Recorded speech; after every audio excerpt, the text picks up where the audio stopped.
All right, everybody. So the goal with this video today is to go over pretty quickly everything that you might need to know for Monday's test on our Romanticism unit. So if you're watching this video, hopefully by now you're familiar with this study guide that I posted yesterday. Like I just said, I'm going to go over this stuff pretty quickly and recap a lot of things we've covered in this biggest unit of the semester so far.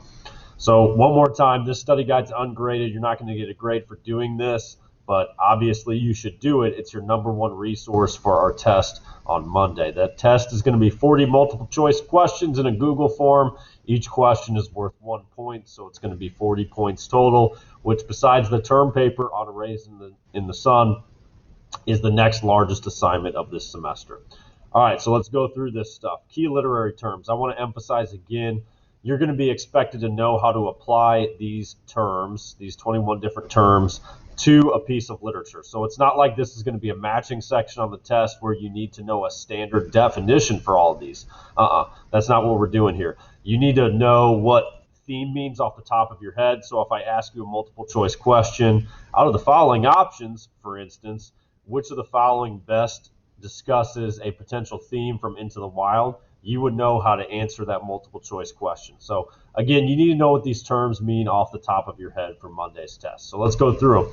Theme, big idea or universal idea about human nature. So for instance, using the question I just came up with, off the top of my head, a theme from Into the Wild could be that it's important to consider or be wary of conformity in society today, right? That's why Chris McCandless goes off on his own into the wild ultimately. That's a big idea we could take from that story.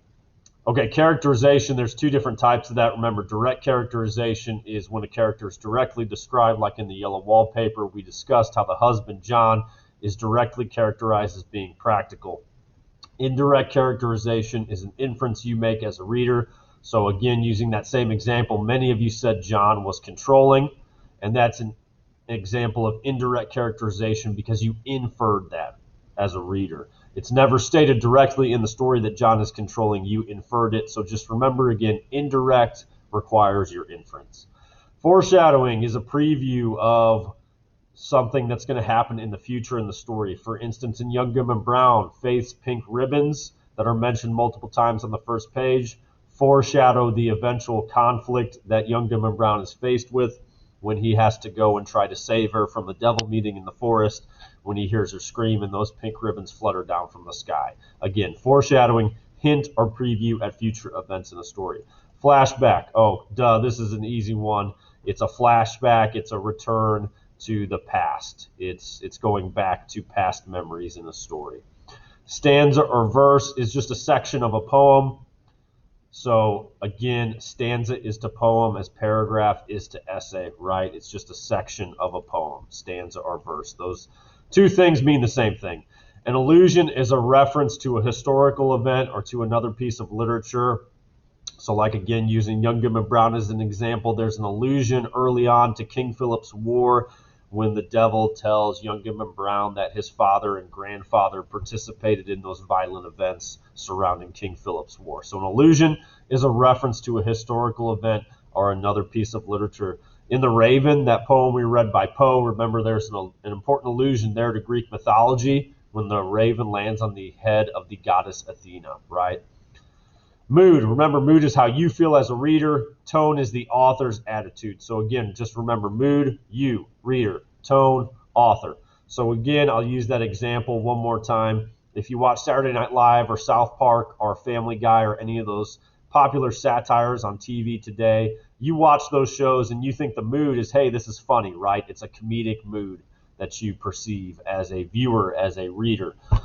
Tone is the author's attitude. So the tone of the writers of those shows, South Park, Family Guy, Saturday Night Live, they have a sarcastic or satirical tone. But again, as a reader, as a viewer, you don't sit there and watch those and say, oh, I feel sarcastic or satirical tonight, right? No. So that's the difference between mood and tone.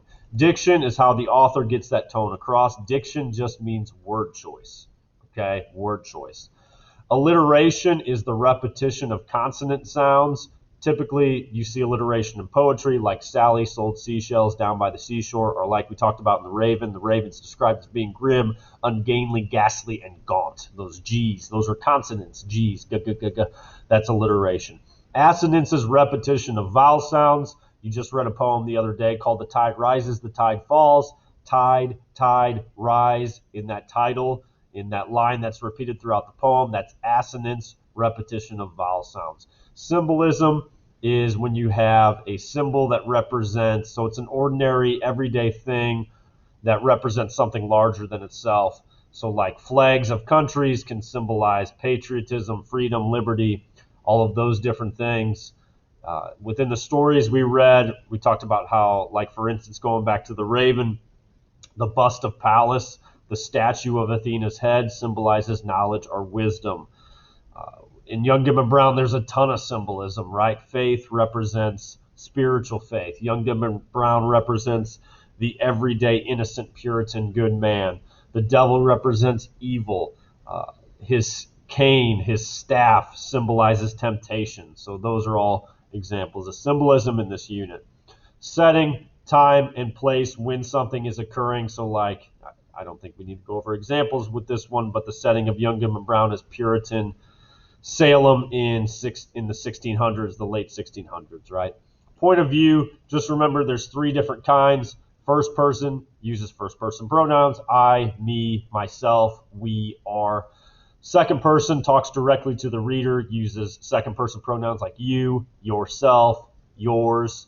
And then third person pronouns like he, she, it's, they, right? So three different types of points of view. Narrator is who we get the information from as the reader. That's the person telling the story. Figurative language is when you have comparisons between unlike things. So personification is giving a thing that's not human, human-like qualities. So for instance, the wind howled, right? That's an example of personification. The cupcake was calling to her. Those aren't things that are literally happening. So that's personification. Simile is the comparison between two unlike things, like he was as strong as an ox. So it's a comparison between two unlike things using like, as, resembles, or then. But usually similes use the word like or as, like the example I just gave you. A metaphor is comparing two unlike things without using the four words I just mentioned, like, as, resembles, or then. Okay? Imagery is descriptive language that paints an image in the reader's mind. Thesis is the main idea of a work of nonfiction. Like you could say the thesis of Emerson's essay Self-Reliance is that Americans, particularly in the 1800s, need to be more self-reliant and independent in many different ways. A doppelganger or double, this goes back to the Gothic or dark romantic portion of the unit. So the doubles and doppelgangers would be present in Young Gibbon Brown, like when Young Gibbon Brown gets to the forest meeting in his dream and he sees all the people that look like the different townspeople. They aren't actually the townspeople. They're evil alter egos, right? Those are doppelgangers or doubles of people.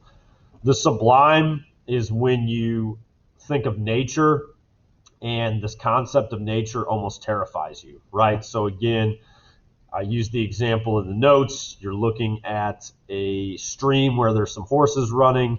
A transcendentalist might view that stream and appreciate the beauty of nature. A dark romantic might see it and be terrified of being trampled by the horses. Or they may look up at the stars in the sky and realize how small and terrifying it can be to be such a small part of the universe. That's the concept of the sublime, when you think of nature as being something that's awe-inspiring or terrifying. The uncanny is when something used to be familiar becomes unfamiliar to you. So just remember uncanny, unfamiliar. And that's, again, another motif or pattern from Gothic or dark romantic literature. So like Young Gibbon Brown, again, going back to this example, he sees those people in the forest that he thought he was familiar with, and they're unfamiliar to him, so that terrifies him, that scares him. That's the uncanny. You can also think of haunted house stories. Your house should be the most familiar place to you. When it becomes haunted, it becomes unfamiliar or uncanny. Okay, I just realized too, I forgot to give you an example of metaphor. A good one from this unit would be in Emerson's essay Nature, when he says, I become a transparent eyeball. Okay, that's, again, he doesn't literally become that. He's making a metaphor for what nature allows him to do, become a transparent eyeball. Okay, so historical context, culture, time, and place. You're going to be expected to understand how to respond to these following questions and apply any understanding of these concepts to something we've read. So again, quick ones here. Explain what the term Renaissance means. Renaissance means rebirth. How does it apply to this unit of Romanticism? Well, there's not technically a rebirth going on because, again, we're talking about the 1800s, the mid-1800s in American literature. And so the country's still young, so it's not technically a rebirth going on, but it is a cultural explosion of literature and art. There's a ton of stuff being written and produced during this time period, and that's why we call it the American Renaissance when we look back.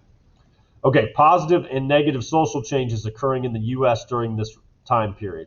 Positive changes. You have more educated people. The educated population is growing due to public schools, libraries, colleges. We have important social reforms also impacting civil rights and women's suffrage and women's rights. We also have the expansion of transportation through the Transcontinental Railroad, which leads to enhanced communication and travel throughout the country.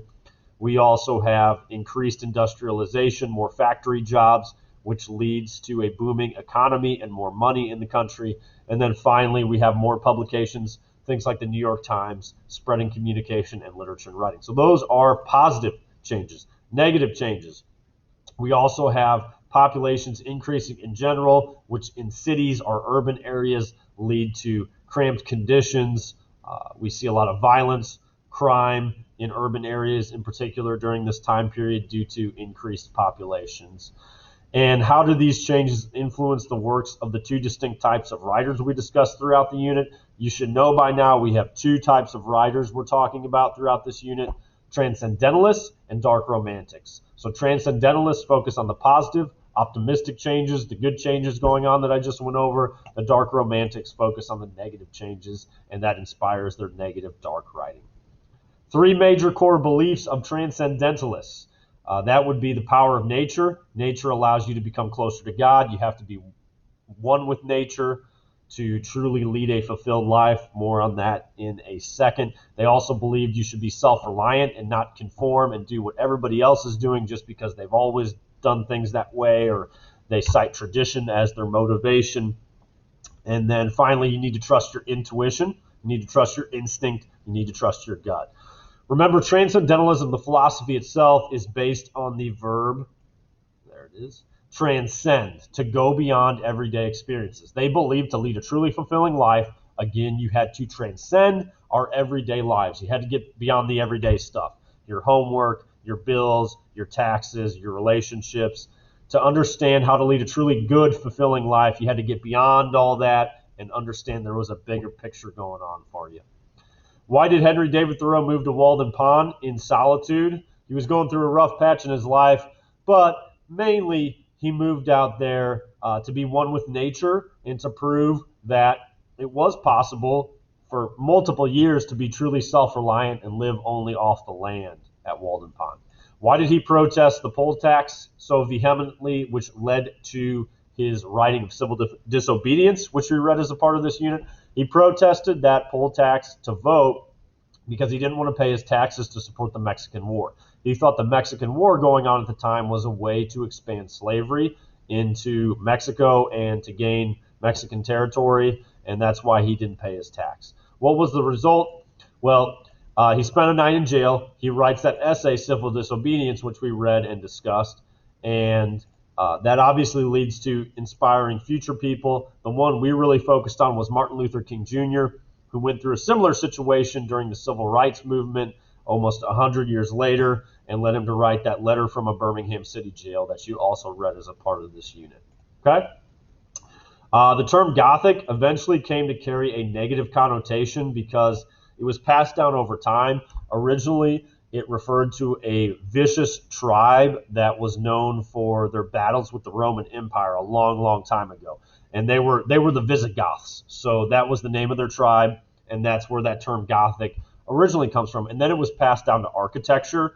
It was used to describe medieval architecture, castles, things like that. And then it was eventually passed to literature, Gothic literature, and the medieval castles and buildings that I just mentioned is where a lot of that early Gothic literature took place in. Okay, 6 different elements and motifs of Gothic literature.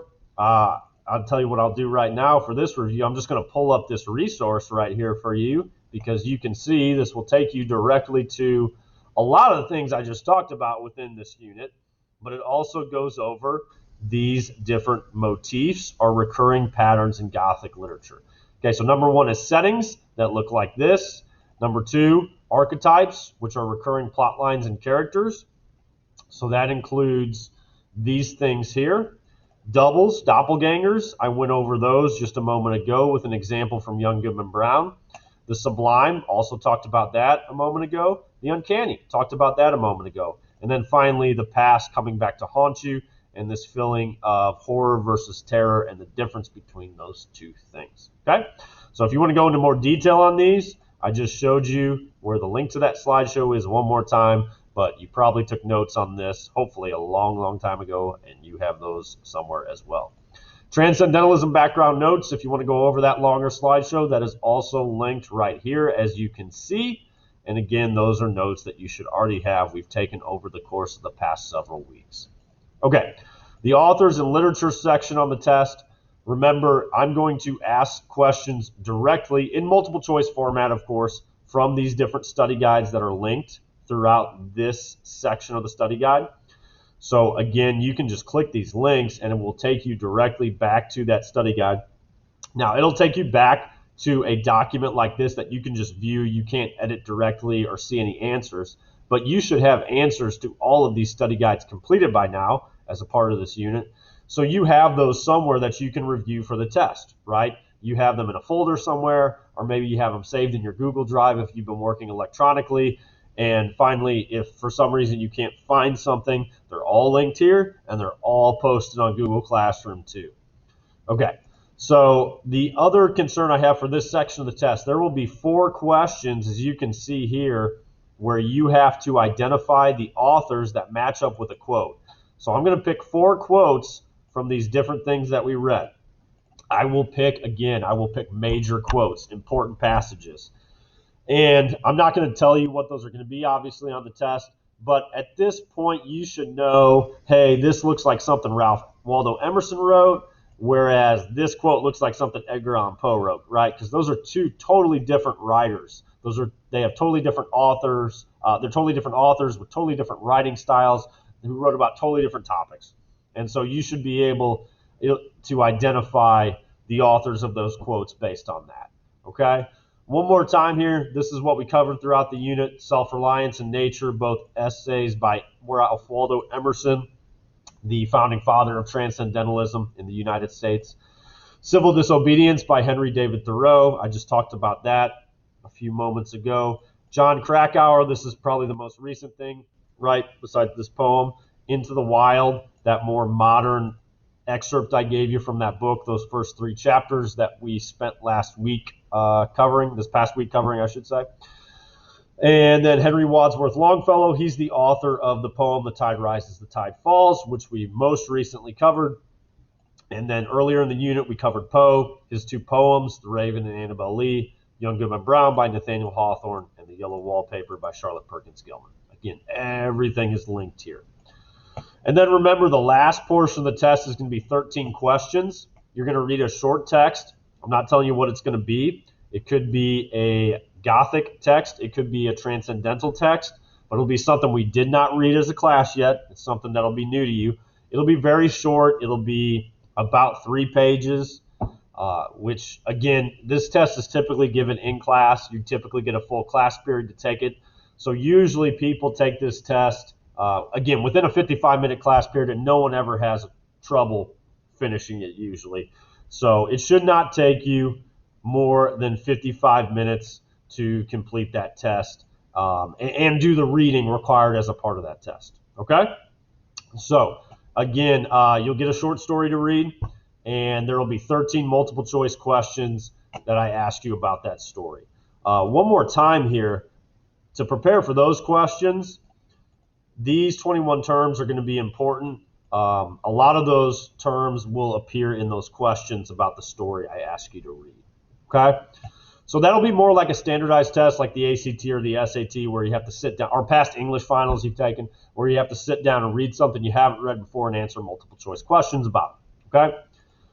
All right, final reminders. Test, big one, 40 points, unit test, 8:30 a.m. on Monday, December 7th. It'll be posted by 8:30. It'll actually be posted before that, but it'll be posted earlier, definitely by 8:30 a.m. on Monday, December 7th, and you're going to get 24 hours to take it. It'll be a Google form. It'll be multiple choice, 40 questions, 1 point per question.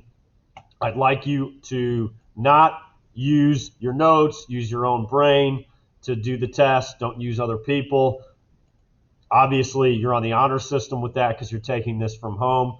Just, again, I'll remind you again, if you cheat now, you're cheating yourself in the future, because you won't know how to do things and you won't do as best as you possibly could do on future tests, including things like the ACT and the SAT. So I think that's everything I have. Good luck on the test on Monday. Do not hesitate to get in touch with me if you have any questions about what I just reviewed.